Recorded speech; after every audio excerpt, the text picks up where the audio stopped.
exalumnos o bien también por trabajar en el hospital y por tanto, pues bueno, me conocéis de trabajar juntos. Lo primero, daros muchísimas gracias por animarme a hacer este vídeo, porque sé que habéis pedido mucho que hagamos una preparación desde AMIR, pues con esa incertidumbre de que a lo mejor siendo médicos no de interna o no de infecciosas, pues a lo mejor nos llaman para que manejemos pacientes con coronavirus dada la circunstancia de la epidemia. Entonces, desde ese punto de vista, pues muchísimas gracias, y con esto lo que os quiero decir es que os voy a dar unas nociones pues bastante básicas, pero sobre todo muy prácticas, de las cosas que tenemos que tener en cuenta cuando nos enfrentamos con un paciente con un coronavirus. Es decir, pues cosas básicas que tengo que saber de la clínica, del diagnóstico, del tratamiento, a qué circunstancias me voy a enfrentar, ¿bien? Entonces, pues lo normal es que tengáis que seguir el protocolo de vuestro hospital. Pues máximo respeto, sobre todo el protocolo de vuestro hospital. Y eso es lo que vais a tener que seguir. Pero bueno, la idea de esta charla es sobre todo pues agrupar todas esas indicaciones transversales de las guías, es decir, bueno, pues la experiencia de los compañeros de China, de la experiencia de los compañeros de Italia, de las guías de recomendación del Ministerio, que son de las que os vais a tener que apoyar fundamentalmente. Y aquí, pues bueno, lo que vamos a hacer es un manejo práctico de cómo lo podemos aplicar, ¿bien? Y una visión transversal. Bien, entonces, ¿esto va a consistir en hacer una revisión bibliográfica y saber que esto va a tener mucha evidencia o poca evidencia? Pues bueno, como os podéis imaginar, muchas de las cosas van a tener poca evidencia porque tenemos poca práctica, es decir, hay muchas cosas que se desconocen. Y además, esto es muy cambiante, a lo mejor hay guías que se van actualizando cada 3 o 4 días. Y a lo mejor hay evidencias que van confirmándose o descartándose de tal forma que es muy cambiante, y en este caso pues es muy importante que también os mantengáis actualizados, pues eso, por ejemplo, visitando la web del Ministerio o incluso pues eso, viendo vuestro protocolo y qué puntos está cambiando. Bueno, pues nada, vamos a dividirlo en varios bloques. Vamos a empezar con el primer bloque, que sería el de introducción, prevención y clínica. Entonces, bueno, ¿qué es el coronavirus? Bueno, pues ya sabéis que es un virus ARN, esto implica que muta fácilmente y que por tanto, bueno, es una zoonosis que es capaz de pasar de los animales a los seres humanos y por tanto generar epidemias. Como no estamos inmunizados ante los nuevos virus, pues es más fácil de que el virus se propague. Entonces, pues lo normal es que los coronavirus me generen un catarro, es de hecho entre un 10-30% de los causantes de los catarros comunes. Pero es verdad que en otras ocasiones me produce cuadros graves. Pues por ejemplo, las 2 últimas epidemias que hemos tenido de coronavirus conocidos, pues ha sido el SARS, que fue entre 2002 y 2013, y el MERS, que es el síndrome respiratorio de Oriente Medio, que fue en 2012. Entonces, bueno, para prevención os lo comento, ya no solamente porque seguramente en el hospital os han insistido mucho en la importancia y cómo tenéis que hacer colocar el equipo de protección individual, sino además porque los pacientes, los familiares, están muy preocupados en torno a la prevención, es decir, qué hago en casa, qué no hago en casa, qué cosas debo de hacer, qué no, qué es cierto que previene y qué no, ¿vale? Entonces ya no solamente es para vuestra protección, sino también para aquello que vais a tener que informar muy frecuentemente a los familiares. Entonces, como siempre, pues bueno, tenemos que hacer un lavado de manos antes de atender al paciente, después de atender al paciente. Aunque ya hemos entrado a la habitación con guantes, debemos hacerlo, es decir, nos quitamos los guantes, nos lavamos las manos, etc. ¿Vale? Por supuesto, bueno, hay que ponerse además de guantes, pues si vas a entrar a una habitación, pues una bata y las gafas y gorro de pelo. Lo aconsejable, pues bueno, es llevar el pelo recogido quien tenga el pelo largo, llevar las manos totalmente sin anillos, pulseras, es lo que se dice, de codo para abajo, sin nada, ¿vale? También pendientes, pues porque por ejemplo al llevar las gafas pues se pueden trabar, es decir, que bueno, todo lo que sea no llevar tantas cosas, mucho mejor. Por supuesto, de mantener una distancia de 1 metro, 2 metros, es decir, prevenir ese contacto por gotas, que sería lo que pretendemos prevenir, y es verdad que bueno, el contacto lo vamos a hacer, la prevención del contacto va a ser por gotas como por contacto. Bien, entonces, ¿cuándo nos vamos a tener que colocar una mascarilla que no sea solamente la quirúrgica, sino que sea la de transmisión por partículas, es decir, por aerosoles, como cuando entramos un paciente con una habitación que tiene tuberculosis o que tiene sarampión? Bueno, pues sería en procedimientos que tengan alto riesgo. Entonces, estos son los procedimientos que nos dice la guía del Ministerio que deberíamos utilizar estas mascarillas de FFP2 o 3.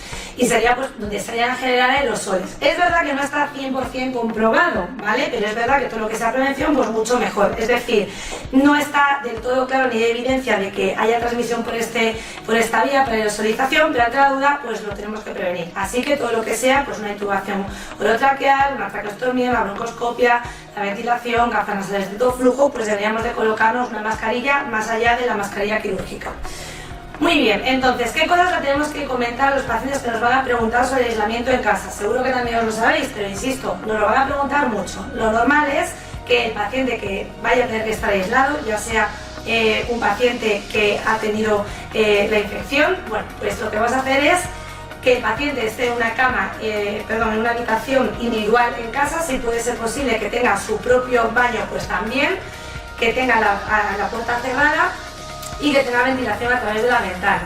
Si el baño va a tener que ser compartido, bueno, pues entonces habrá que hacer higiene, es decir, bueno, pues entre los métodos de higiene general, pues sería con lejía, ¿vale? Diluida. Luego, otras medidas, pues son también más lógicas, evitar visitas, si va a salir de la habitación, que el paciente se ponga una mascarilla quirúrgica y el lavado de manos. Y luego, bueno, pues en torno a lo que es la higiene de la ropa o lo que es la higiene de los cubiertos, bueno, pues lo que hay que correrse es de que es a temperatura alta, es decir, o lavavajillas o con agua caliente, la lavadora pues también con agua caliente. Esto, pues lo más normal es que tengáis una hoja, ya un protocolo donde lo imprimís y se lo dais al paciente, pero bueno, como muchas veces al informar al paciente nos lo van a preguntar, pues ya no lo sabemos y se lo contamos, ¿vale? Bueno, a ver, de la epidemiología, pues sabéis que lo que nos vamos a encontrar es, aunque siempre tenemos como un poco en mente que el que peor pronóstico es el paciente mayor, que es cierto, el grueso de pacientes que vamos a ver es un paciente joven, es decir, entre 30 y 70 años son la mayoría de los pacientes que vamos a ver. Bien, la media de edad de hecho en los estudios pues es en torno a 50 años. Y también se está viendo que es más frecuente en hombres, no es una barbaridad, pero sí que es verdad que hay más predominio de hombres. Entonces, bueno, pues como veis en la gráfica, es verdad que el promedio de la mortalidad, pues por ejemplo en China es de un 2,3, pues en otros países como en Italia está siendo un poco más elevada, y en otros como en Corea pues menos elevada, pero es verdad que el predominio de mortalidad empieza a partir de los 60 años, ¿bien? Siendo pues por encima de los 80 años pues una mortalidad bastante importante. Y luego pues en los pacientes críticos, que al fin y al cabo son los que están más graves, pues una mortalidad más elevada, pues casi del 50%. Muy bien, ¿cuáles son los factores de riesgo? A ver, siempre tenemos un poco la idea de que son pacientes que tienen mucha comorbilidad, pero lo cierto es que hasta un 70% no tienen comorbilidad asociada. Bien, es verdad que cuando tengo más edad tengo mayor riesgo. Los pacientes que tienen comorbilidad suelen tener comorbilidad pulmonar, pues por ejemplo asma, EPOC, o pacientes que tienen enfermedades crónicas, pues bastante llamativo también el que tengan hipertensión, la diabetes. Es verdad que todavía no está muy claro si son factores de riesgo de por sí claramente predisponentes, pero sí que es verdad que nos lo encontramos con mucha frecuencia. Ahora, el virus, ¿qué proporción de infecciones me va a producir que sean leves? Pues la mayoría, el 80% son infecciones leves. La mayoría de los casos pues van a ser pacientes que les voy a poder dar de alta desde la urgencia. Pero es verdad que un 20% son pacientes que van a tener que ingresar, de ahí la importancia de retrasar la transmisión comunitaria pues para que no se colapsen los hospitales. Entonces, dentro de ese 20%, el 14% pues no van a necesitar ingreso en UCI, pero está un 5% que son los pacientes que se ponen más graves y que van a requerir un ingreso en UCI. La mayoría de estos pacientes, estos del 20%, pero que van a tener es una neumonía, es una infección respiratoria baja, que van a tener pues su infiltrado de la placa, su fiebre persistente, su tos y por supuesto su disnea, ¿vale? Muy bien, entonces, con respecto a la fisiopatología, aunque es verdad que no es una cosa que nos tengamos que saber de la práctica clínica, sí que nos va a servir para resolver una duda que nos van a preguntar bastantes veces. Y es que claro, como el SARS lo que hace es unirse al receptor de la ECA, bueno, pues al unirse al receptor de la ECA lo que hace es que las células expresen más este receptor. Por lo tanto, una de las cosas que se postula y que se trata de intentar comprobar, aunque todavía no hay evidencia, es si los inhibidores de la ECA, o sea, los IECAs de toda la vida, tienen algún papel, tanto como para tratamiento como para factor de riesgo. Y desde este punto de vista no hay nada comprobado. Es más, que aquí os lo traigo, pues lo que dice la Sociedad de Cardiología Europea es que no hay ninguna evidencia para que tengamos que cambiar a los pacientes que tienen un IECA y habitual en su tratamiento, que se los tengamos que cambiar. O sea, lo que se recomienda es que se lo dejemos igual, porque muchas veces el cambiar un fármaco al que el paciente está bien de dosis y demás es mucho más peligroso que a lo mejor ese riesgo que no está para nada comprobado.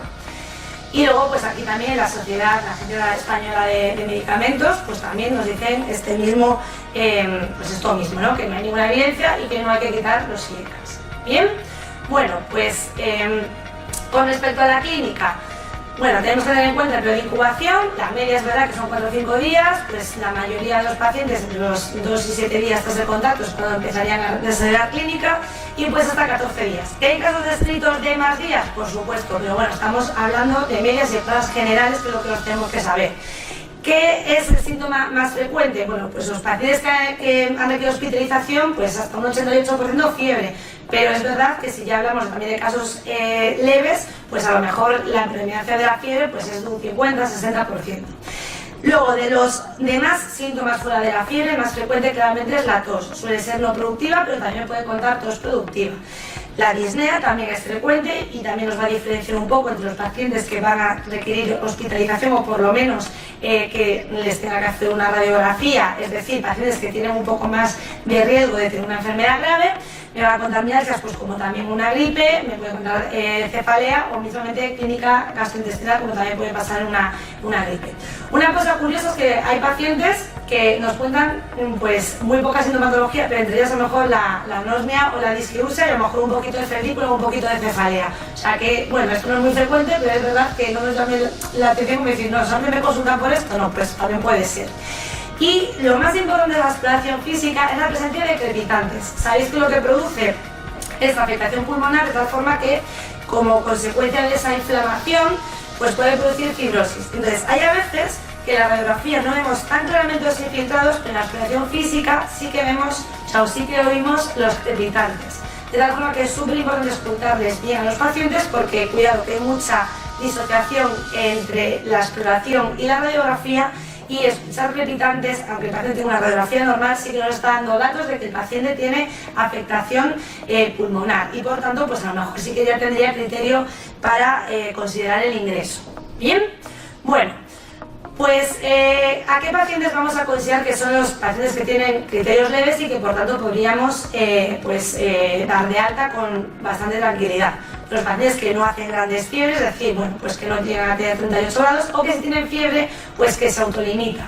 Por supuesto, no tienen que tener disnea ni asma, que habíamos dicho que eran pues datos que nos tenían que preocupar y que no tengan comorbilidades. En esos casos, pues podemos estar bastante tranquilos en mandarles a casa, ¿vale?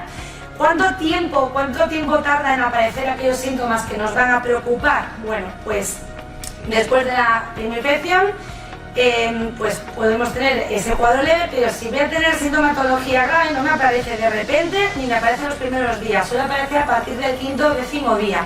Y lo mismo me pasaba con el síndrome de distrés respiratorio del adulto, que sería el cuadro más grave. Ese nos suele aparecer de media pues entre 8 y 14 días, así que por tanto es verdad que no nos va a aparecer clínica brusca, pero es verdad que nos va a aparecer tardía. Desde ese punto de vista pues tenemos que estar atentos. Bien, bueno, pues con esto ya hemos terminado el primer bloque, que sería el de la epidemiología, el de la clínica y la prevención, y espero que os sea muy útil. Muchas gracias.